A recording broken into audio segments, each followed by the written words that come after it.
Egg of the Perfect World, Griffith's Incarnation vessel and Berserk's most unique apostle explored. When we say the words apostle and Berserk together, chances are you're thinking of a monstrous demonic entity that delights in decimating humans for enjoyment and excitement. The connoisseurs amongst you will defer to Zod and Locus as shining examples of how self-control can make even literal demons seem heroic, but we'd argue that they still indulge in killing. There is only one apostle that we have seen in the entire series not to kill a single human being with their own hands. If you saw him from a distance, you'd think that it was nothing more than an egg. It's only when you hear him talk about his motives that you realize this guy right here is the cradle for the new world, and without him there would be no age of darkness. The egg of the perfect world was nobody before he became somebody, but his constant need for a validated existence signaled the end of the world of reason and ushered in the reign of the Falcon of Darkness. But who was this man? What did he desire so deeply that he literally changed the world? And why is he so important to Berserk's narrative? We'll answer all that and more in this video. This is the Egg of the Perfect World's origins explored. Before we go into our explanation, we have a very small request. If you like our content, please support us by subscribing to our channel. This is a small click for you, but for us, it means a lot. Thank you. Let's begin. The egg of the real world. Cosmic egg myths across the world. Just hearing the name of the egg of the perfect world tells you that it, like many other things in the Conviction arc, was inspired by the religions and myths that populate our world. The idea of a cosmic egg, or a world egg, is one that has existed arguably longer than the idea of a world tree. It is one of the principal features of the creation myth of Zoroastrianism, the world's oldest form of organized religion. In Zoroastrianism, it is believed that the sky is the shell of an egg within which the world was created. Water and seas fill the lower half of this egg, and the earth floats atop it like a flat disc. On this earth, the first tree, bull, and man were created, and mankind was given the power of fire. The sun that shined inside this egg stood still in the middle of the sky for 3,000 years, and once its job was done, the day-night cycle began. In the Vedas, it is stated that the world was created from a golden egg that first formed from the churning of the primordial sea of creation. When this golden egg cracked, heaven and earth came into existence. Alternatively, it is believed that the cracking of the egg gave birth to the Prajapati, who then created the universe and all things within it. These are highly condensed anecdotes from some of the oldest religions that exist in the world till this day, so please forgive us if we miss out on finer details. All we're trying to do here is give you an idea of how the cosmic egg is just as prevalent of a motif in world mythology as any other creation motif. In China, there is the legend of Pangu, a primordial giant born from the cosmic egg whose two halves were fashioned into the earth and the sky by that primordial deity. Like Atlas, Pangu labored to separate the sky from the earth for 18,000 years, and like Ymir, when he died, his body gave the world everything that keeps it running: wind, plains, mountains, trees, you get the gist. What's interesting to note is that the idea of the cosmic egg is not restricted to ancient African and Asian mythologies. There are precepts for them in Western culture as well. In the Finnish national epic called Kalevala, there is a story about how an egg laid by a golden eye on the lap of the wind goddess Ilmatar led to the creation of the world. The lower half of this egg became the earth, the upper half the sky. The yolk formed the sun and gave the world light, while the whites became the moon to shine through the darkness of night. Orphism talks about the legend of Phanes, an esoteric progenitor deity who is often equated with the birth of the gods and the world. Phanes is said to have emerged from a cosmic egg with a snake coiled about their person, and upon their emergence the world received light and creation, whilst their counterpart, Nyx, gave it shadows and darkness. There are many other such myths that have persisted from ancient times into the modern world, but you get the idea we're trying to convey here. Miura was inspired by these dualistic myths and religions when he was creating the Conviction arc, because it's perhaps the most controversial arc in Berserk from a spiritual standpoint. The backdrop of this arc is a heretic hunt organized by the Holy See, Miura's version of the Catholic Church, being enforced by one of the worst inquisitors of the modern era, Father Mozgus. Shirka and magic had not been introduced to Berserk at this point, so we too went along with the dualistic perspective on life and the afterlife that is shown to us chapter after chapter. It is in this world, torn apart and united by its desire for salvation, that we first glimpse the herald of the new world, though it would be more accurate to say we first glimpse its eyes.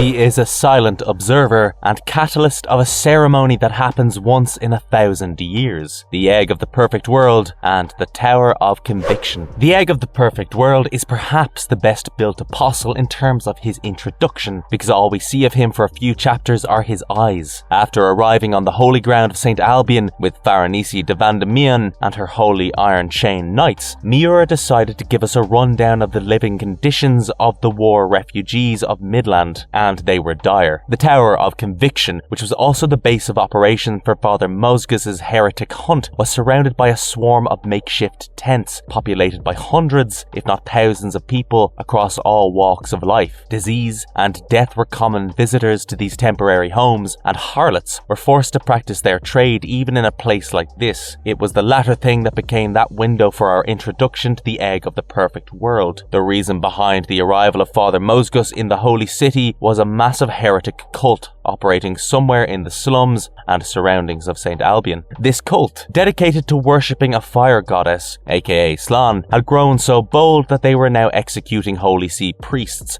and putting their bodies on display in the refugee slums. It was one of these bodies that drew the eye of the Egg of the Perfect World. The expression with which he stares at the flailing hide of this murdered priest is a mixture of sadness and indifference, as if he's seen this thing happen time after time, but it still pierces his heart with despair every time he bears witness to it. If the Egg of the Perfect World was conducting reconnaissance, then it only makes sense to assume that he also saw Father Mosgus grant a boon to a party of beggars. Of course, we as an audience know his act of kindness came with a brutal torture session attached to it like a hidden payment, but we don't know if the apostles followed the Inquisitor's party into the Tower of Conviction just yet. That's because he showed up just outside the Tower of Conviction that very night as Nina took Casca to the nearby river to fetch some water for the girls. The Egg of the Perfect World observed the spirits of the dead reanimate corpses decaying in the riverbed, advancing towards the branded girl, and braced for her solemn end. But he, like the spirits, was shocked by the appearance of the demon child. Guts and Casca's tainted baby protected its mother from the malign dead spirits out of a primal instinct, and this fixed the Egg of the Perfect World's gaze upon the branded girl. He observed Casca return to the refugee slums and turned to the Tower of Conviction, where he inadvertently eavesdropped on the crow's backstory. As Mosgus' sanest disciple led Faranisi and Serpico to his master, he explained how all of the Inquisitor's torturers came into his employment. For all his brutish faults, Father Mosgus was a true believer in the faith of the Holy See when he saw these misshapen outcasts of society being treated like the scum of the earth. His heart was filled with divine mercy. He took in each torturer and trained them in the art of faith personally, before giving them the duty of being his protectors and extensions of his idea of justice. The apostle tracked the group into the chapel where Mosgus was performing his daily prostrations and listened in on the Inquisitor's ideas of faith. Farnese questioned the validity of the acts being committed by her holy Iron Chain Knights in light of their faith. Mosgus reaffirms his own faith by telling her a story about a woman who would go around offering people peace in their final moments. She would often lie down with those who were knocking at death's door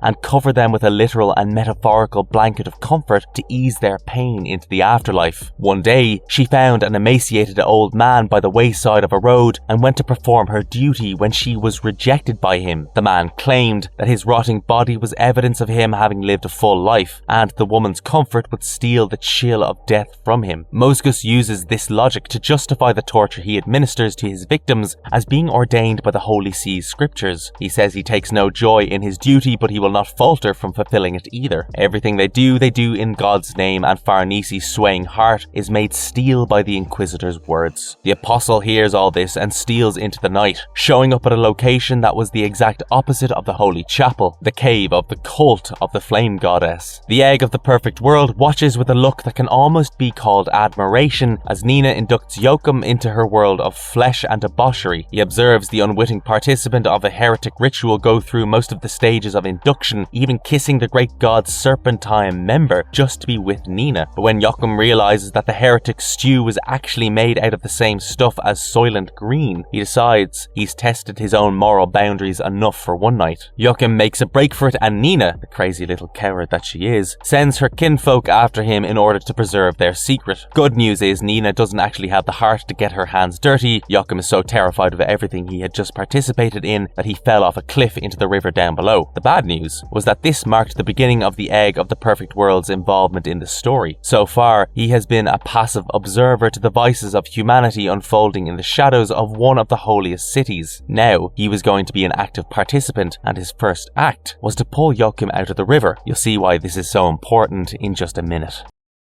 The branded pair's arrival at the blood-soaked holy ground signals the beginning of the end of the world of reason, the egg of the perfect world, and the incarnation ceremony. After leaving the unconscious Joachim at the riverside to recover, the egg-shaped apostle returns to St. Albion and continues bearing witness to the ugliness of mankind. He is in the middle of watching Luca stand up for one of her girls with the Holy Iron Chain Knights when a certain black swordsman appears on the holy ground. Guts makes short work of his former pursuers with Dragonslayer and proceeds to follow Luca to the tent where Elaine was being hidden. But it isn't the black swordsman's brutality that startles the egg-shaped apostle. Before he can see Guts, the swordsman picks up on the apostle's presence thanks to his brand of sacrifice, and it is this brand that jerks the egg's eyes wide open. With the arrival of the branded pair on the blood-stained holy ground where the blind sheep had flocked together in droves, he could finally begin the preparations for fulfilling his heart's desire. It started with turning the den of heretics into an actual demon cave, and this is where saving Joachim becomes relevant. As Guts and Luca continue searching for Casca and Nina within the St. Albion slums, Isidro discovers the pair being spirited away to the heretics' cave. But this coincided with Joachim returning to St. Albion and bringing the Holy Iron Chain Knights to the same location along with him. Once Isidro and Puck got there, they realized that the cult of the Flame Goddess had adopted Casca as their patron witch, and they are planning a gnarly initiation ceremony for her. After offering her Nina's heart as a means of redeeming her greed from stealing Casca and keeping her for herself, the witch was to mate with the Great Goat and consummate her relationship to the cultists. Isidro, recognizing the opportunity buried beneath this sea of flesh and filth, decided to hold off the cultists by himself until Puck flew back with Guts, and things were going well for him initially until Casca's brand started to bleed. Now, this was followed by the emergence of numerous malign dead spirits. It is safe to assume that those spirits were the ones causing Casca's brand to bleed. After all, the same precedent had been set with Guts, who has been fighting off evil entities from the astral world for over 2 years at this point. But there could have been a far more concrete reason behind Casca's bleeding brand, and that is the egg-shaped apostle. We know that the mere presence of an apostle is enough to make the brand of sacrifice start spewing blood like a leaking tap, and this could be why Casca's brand attracted so many malign dead spirits in the first place, because as the Holy Iron Chain Knights engaged the possessed heretics and the escaping Great Goat was struck in the chest with one of the egg-shaped apostle's tendrils, he transformed into an actual pagan monster. The egg watched its creation battle it out with the Black Swordsman and was alarmed to see how easily the latter was able to defeat a pseudo-apostle of his creation. He decides to split as Guts follows Isidro, Casca and Nina, but then he witnesses another opportunity that will help him realize his dream. Isidro was lowering Casca and Nina using ropes, a process that, while safe, was going to take time for a young man like him, time enough for the egg-shaped apostle to alert the Holy Iron Chain Knights of the leader of the heretics. The being manipulates Joachim once again, making it follow him to where Nina was waiting for Casca, which is enough to get both girls arrested. He watches from a cliff as Guts resolves to save Casca and then observes the Black Swordsman and his allies approach the Tower of Conviction from his perch atop said Tower's falcon insignia. As the presence of the branded pair in the blood-stained walls of the Tower of Conviction causes the blood flow of the dead to begin, the egg-shaped apostle decides to speed things up by turning Father Mozgus' entire group into some admittedly badass angelic pseudo-apostles. He is delighted by the carnage his actions are causing as one of Mozgus' disciples blows open a hole in the outer walls of the Tower of Conviction and Luca flies out of it. But his amusement is cut short by the arrival of the Skull Knight. The eternal foe of the Inhumans draws draws his sword to meet his enemies in battle, but the egg-shaped apostle makes a break for it. He speeds past a dangling Luca, who ends up being saved by the Skull Knight, who himself is in the process of chasing down an apostle. The wandering wraith demands that the egg-shaped apostle show himself once he makes it to the burial grounds at the base of the tower safely with Luca in tow, but the demon knows its own strength and weaknesses. Being a much smaller opponent, the egg-shaped apostle decides to play the long-ranged game and venomously declared that there was no space for living humans in his garden. He lashed at the Skull Knight with his tendrils, but the egg-shaped apostle was clearly not a fighter in his human life because he severely underestimated his opponent's fighting skills. Skull Knight made easy work of the apostle's appendages and left it with a mortal wound when it leapt at him, but the egg-shaped apostle was nothing if not persistent. Turns out his target wasn't Skull Knight, it was Luca all along, as he kidnaps the harlot and escapes the foe of the Inhumans with his life intact for the time being. He brings the girl who survived and met death to his own shrine, where Luca saw an unnerving idol erected in the middle of a grove of candles. This idol resembled the outlying form of the insignia of the Holy See, but all of its known elements were twisted into macabre representations of that deific falcon. The double helix of this idol was made out of skulls and spines, and the actual idol itself was a scarecrow of flesh and skin, its extremities stretched to either side as if grasping for the life it had lost. Luca is understandably disturbed by what she sees. She wonders out loud what this demented statue could represent, when a voice replies that it is a deific idol erected with the flesh and bone of Holy See priests. But unlike the hollow stone idols that those priests preached out of and prayed to, real power dwelt within this idol. A confused and panicking Luca calls out to her conversational partner, asking him who he was whilst searching for him everywhere within the light. That is when a voice rings out, calling itself Nobody, and we finally get the backstory for the egg-shaped apostle. He was a nobody, buried beneath the world's filth and fear, until one day he cried out for salvation, and 5 angels answered. How nobody became the egg that would hatch a perfect world. As Luca keeps searching for the source of the voice she had just heard in her eyes, Nobody continues with his life story, and we get an inkling of just what his actions have been building towards all this time. His earliest memory was of hunting for food with the rats and maggots down in the dumping grounds at the base of the Tower of Conviction. He did not know who he was because no one had ever bothered to tell him his name. Nobody must have been abandoned near the Tower of Conviction as a child, and based on this one statement, we can say that he grew up more like an animal than a human being, scrounging for scraps like an emaciated stray dog. It was during one of his meal hunts that Nobody found him the object that would end up changing not just his world, but the actual world, a behelit. Not knowing what it was, he held it up to the skies and discovered his own existence for the first time when, driven by a primal instinct to socialize, he showed himself to some priests entering the tower.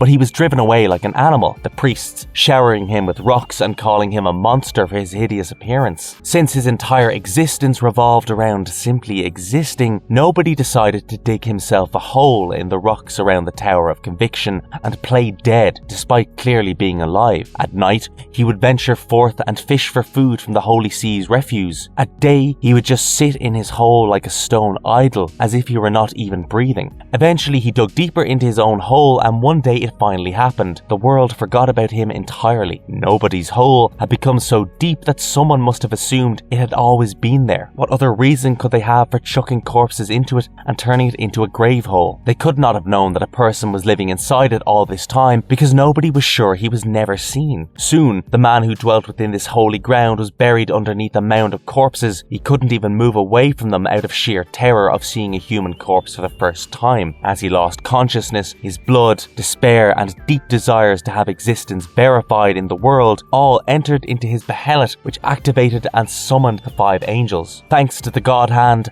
Nobody was able to perceive himself and the world around him for the first time. He realized that everything in life had a word, a form, and a meaning is attached to those things. He realized the intense emotions he could not quantify for so long were sadness, anger, fear, and he also had a revelation that the one thing that pervaded the whole world and his was the concept of despair. In his despair, he cried out loud for the first time, and the noise that came out of his throat sounded like the first cry of a newborn child and the last cry of a dying man. God Hand told nobody that if he simply exchanged something with them, they would grant him his deepest desire, and clearly he accepted their deal. But this is where things take an even more bizarre turn. So far, nobody has had perhaps the most tragic apostle origin we've come across in Berserk. Most apostles had an inherently cruel nature or a suppressed streak of sadism within them, even as humans. Rosine is different because she was a child who grew up surrounded by the ugliness of humanity and ended up rejecting the world of reason pretty early on. At least she had an idea of who she was and who she wanted to be. Nobody had no one who even acknowledged his existence, let alone go so far as to love him. We know that in order to become an apostle, the chosen ones need to sacrifice those who define their humanity in exchange for great demonic power. The egg-shaped clearly was a powerful demonic entity, as he was able to turn not one but 8 people into pseudo-apostles with distinct abilities and strengths. This is different to Rosine, whose elves and guardians, while numerous, usually followed the same pattern of creation and had the same power sets as pseudo-apostles. But if the egg-shaped apostle had no one to sacrifice for his ascension, then how the heck did he become one of the most versatile apostles that Berserk has ever seen? Well, that's where his true wish and desire come into play. See, as we mentioned before in this video, and as you might have gathered from every video we've done in this series, the world of Berserk is one filled with despair. It is filthy, offensive, and way too graphic, just like ours. So what nobody sacrificed wasn't a person during his ascension, it was the world itself. His sacrifice was this blood-soaked reality of his and everyone else's, and his desire was to hatch the perfect world. As he said these words, we saw the form of the egg-shaped apostle for the first time, and we understood why Skull Knight was bothered by his appearance in their brief encounter. So far, all we had seen of the egg of the perfect world was his silhouette and his eyes. Miura's control over shading and highlighting is so masterful that he gave us 20 chapters of an antagonist in action without ever showing his face. That's because the egg-shaped apostle's eyes were the only symmetric thing about his entire physiology. The reason why he looked like an egg was because the rest of his body was misshapen and distorted, like the very thing that made him an apostle in the first place. The egg of the perfect world was in essence a behelit made flesh and blood, and when you think of him that way, you understand why we called him the most important demon to not kill a single person directly in all of Berserk. When Luca asked him if he was an egg, he replied in the affirmative and continued to explain the reason for his current existence. Even after being reincarnated as an apostle, all nobody found at the surface was a world filled with despair and deceit. He observed the excesses of the heretical cult that had emerged in St. Albion and the feverish fervour with which the Holy See was trying to stamp it out. He saw that this world, in heat, was still as ugly as he remembered it to be. Luca asked him if he meant to carry out a grudge on the Holy See with the way he was talking, but the egg of the perfect world told her his desire was far greater than that. He recounted the time he'd spent observing Nina as she moved across the holy and unholy grounds, and stated that the one thing that girl had always clung to was the light of her leader. Luca realizes that the egg is talking about her, and the apostle continues to explain that it is the kind of guiding light that Luca is for her girls that the world he desires should have for all of humanity, even though people might hate it out of their own deceitful cowardice. He tells her that there is only one missing piece that is keeping the old and new worlds unlinked. That piece represents the true desire of the world, and as he says this, we see that the egg of the perfect world has a brand of sacrifice on his behelit tongue. Exactly what his answer was to Luca's question is not revealed by Mayura-san, but we can make an educated guess and say that the true desired one that the egg was talking about was the Falcon of Light and the subsequent advent of Fantasia. The first 3 chapters of the Conviction arc proper deal with the prophetic dreams of said Falcon of Light, who will supposedly save Midland from its misery and bring the world into a new age. It only makes sense that the rest of the arc builds up towards the appearance of said Falcon, and that the egg of the perfect world would act as a conduit for its surfacing. The apostle tells Luca that she has already seen proof of the world of reason not being real, unreal. She thinks back to the Great Goat and Mosgus with his disciples, and the egg tells her that these monsters, or rather miracles, were not created out of his personal agency. He was simply nudging things along. The egg of the perfect world points out the incarnation ceremony had already begun when Luca brought Elaine to the holy ground of St. Albion, and that all he had done was speed up the gears of fate. Soon, in exchange for the puny sacrifice that was his own existence, the perfect world would emerge and give humanity the salvation it had been crying out for centuries. Luca asked the egg of the perfect world why it was telling her all of this, but before he could answer, Skull Knight appeared to finish the job. As the egg of the perfect world made his escape from the foe of the Inhumans, he told Luca it didn't matter who the person was, just as long as they heard his story before the old world was swapped for the new one.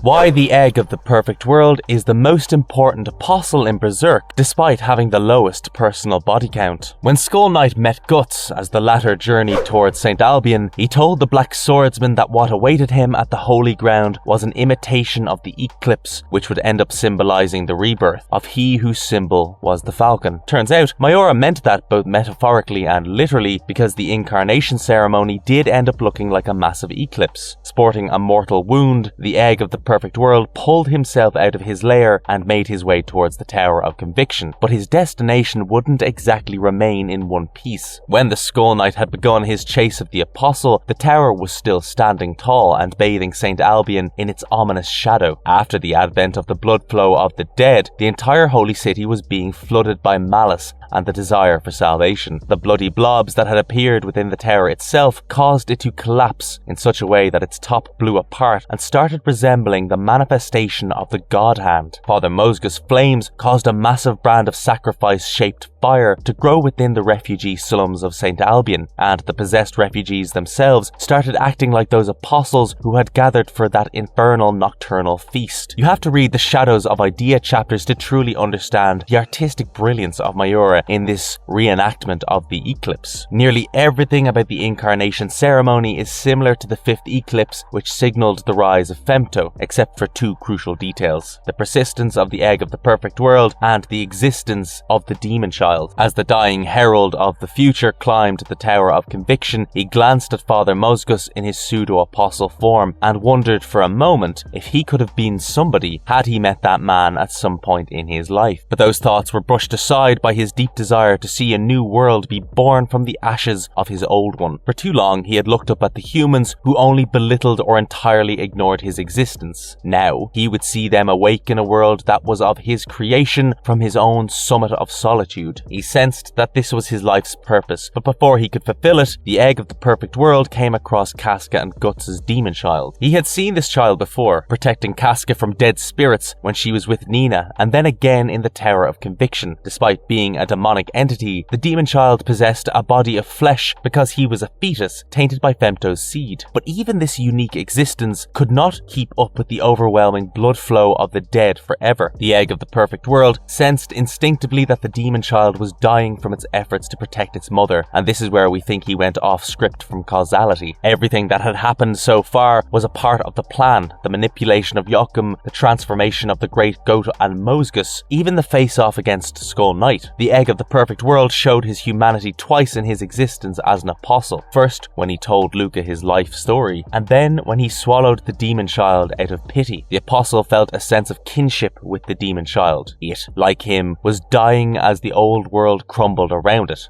And so, the egg of the perfect world decided that in its final moments it would not be alone. He swallowed the demon child not as food, but as a companion who could dream of the new world inside his body, which was to become its cradle. The egg of the perfect world then perched itself in the middle of the palm of the God Hand at the exact spot where Griffith was reborn as Femto during his eclipse and settled in for the lullaby of death. He exulted in the fact that everyone who had ever looked down on him and ostracized him would soon be digested by the blood flow of the dead, and everything about the old world would end, including him. As Guts and co. fought tooth and nail to survive the night, the life force of the living and the dead contained within those malign blobs of blood surged towards the hand-shaped summit of the Tower of Conviction. Having consumed everything in sight and arrived at the junction between life and death, everything and everyone in St. Alban desired one thing collectively, and that was salvation. This has never been said out loud in Berserk, but it has been implied enough times for us to tell you that this is humanity's true ultimate desire. The malign spirits of the dead seek deliverance from their eternal ties to the world, while the living sought to end their lives of hunger and disease in order to achieve some sort of peace. Both desired salvation, just like the egg of the perfect world, so when the surging blood flow reached his behemoth-like body, it activated the same and rearranged his face into one of silent contentment. He was at peace with the fact that everything in his old world now desired the same thing as him, and that what he was about to bring forth was a single voice that would ring out of the heavens and grant every living human their heart's true desire. The apostle's legs sink into the bloody flesh of the God Hand, and his eyes leak tears of blood as the surging blood flow enters his body. The demon child, who has developed into a human fetus somehow, rapidly evolves into the form of Griffith as the egg of the perfect world cracks open with the brimming light. With this, the life of nobody as a human and as an apostle comes to an end. But the life of the God Hand Femto in the physical body of Griffith, the White Falcon, had just begun. The hatching of the egg of the perfect world was the first step towards the end of the world of reason. As Skull Knight explained in chapter 142, the Incarnation ceremony took place once in 1,000 years and was a ritual to give a God Hand member a body of flesh. That God Hand member turned out to be Femto, who then went on to cause the great roar of the astral world by slicing open Shiva's head with a manipulated spatial slash from the sword of actuation. This roar made Fantasia a reality and merged the astral and physical realms, bringing about the perfect world. Without killing a single person with his own hands, and nobody was able to become the last hinge of the old world, and if that isn't a scary message about how dangerous lack of empathy can be, then we don't know what is. The egg of the perfect world is arguably the most important apostle in the entire series, not despite being both a demon and a sacrifice to demon kind, but because of it. His attachment to the world was absolute, even though he consciously rejected it with every word and action, and his despair is what caused the flower of causality to bloom on the blood-drenched holy ground. With the seed of his perfect world finally blossoming into Falconia, one can argue that the egg of the perfect world is the most successful character in all of Berserk, but the cost of that success is what you should be thinking about when you get off this video. Marvelous verdict. And that's it for this one. The egg-shaped apostle is one of the more intriguing apostles in Berserk because he is bursting with esoteric symbolism and imagery. He is shaped like a behemoth, thinks like a human, and creates pseudo-apostles with a quick sting from his tentacles. He is also the reason we find ourselves in the situation we do today, because if the egg-shaped apostle had met Mozgus at some point in his life, the Falcon of Light would not be a thing today. But it is also because of him that there remains a sliver of hope. The egg-shaped apostle swallowing the demon child was seemingly not a part of the plan, because we know now that Griffith is only vulnerable when he turns into the Moonlight Boy. It is possible that while flowing through the current of causality, the nobody swallowed not a shadow but a leaping fish that cuts through the stream. We'll only find out when Berserk resumes publication, but until then, let us know what you think about this guy in the comments section down below. And if you liked our content, don't forget to leave us a like and subscribe if you haven't done so already. Have a good one and be safe. Thanks everyone.